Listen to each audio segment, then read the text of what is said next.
Welcome to my channel and to a quick video today, and I'm asking for your help.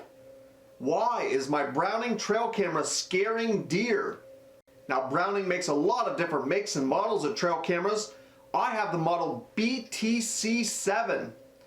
Now, it is one of the most expensive cameras that Browning offers. It is their 4K version. I'm happy with the quality and performance of the camera, but it seems it always scares the deer. Now, I understand that putting a camera in an area always has the potential for scaring deer and other game animals. You're placing a little square box in an area that they're very familiar with, and it almost always gets noticed.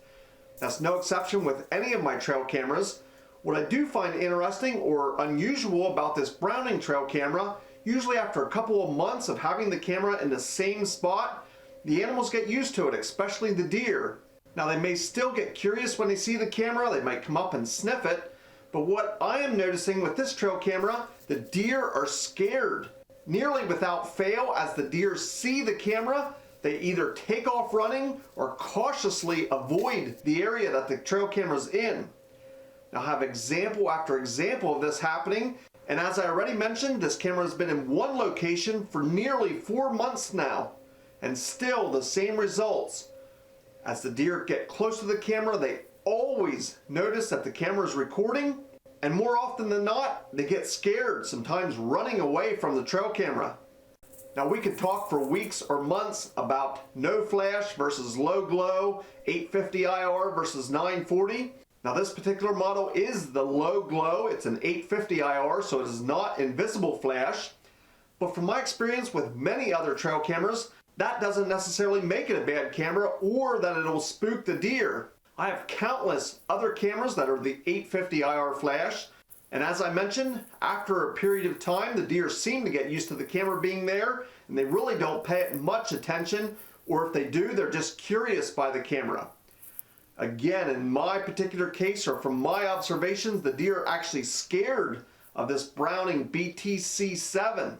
Now, I did the closet test where I took this camera into the dark closet and made it take a video. I was suspicious that this camera was putting off maybe a sound that was alerting the deer or spooking the deer. Now, my ears did not pick up any clicking or humming sounds, or none that I thought would scare the deer like I've been experiencing. So again, I'm reaching out to you to hear what are your thoughts. I know many of you use Browning trail cameras. Again, there are many different makes and models. Does anybody else use the BTC-7? And what has been your experiences with that particular camera? Or what are your experiences with other Browning trail cameras? Is this an isolated experience that I'm having just with my particular camera? Or are others experiencing this same thing? Again, nearly 4 months in the same spot, and it happens almost every time a deer gets near this camera. So please leave me a comment down in the comment section if you use Browning trail cameras or this particular model. If you use another model of the Browning trail cameras, and what's your experience with that? I'd love to hear from you. I can often learn from hearing your experience, and I'm sure others can too. So please leave me a comment down in the comment section. I want to thank you for watching, and we'll see you in the next video.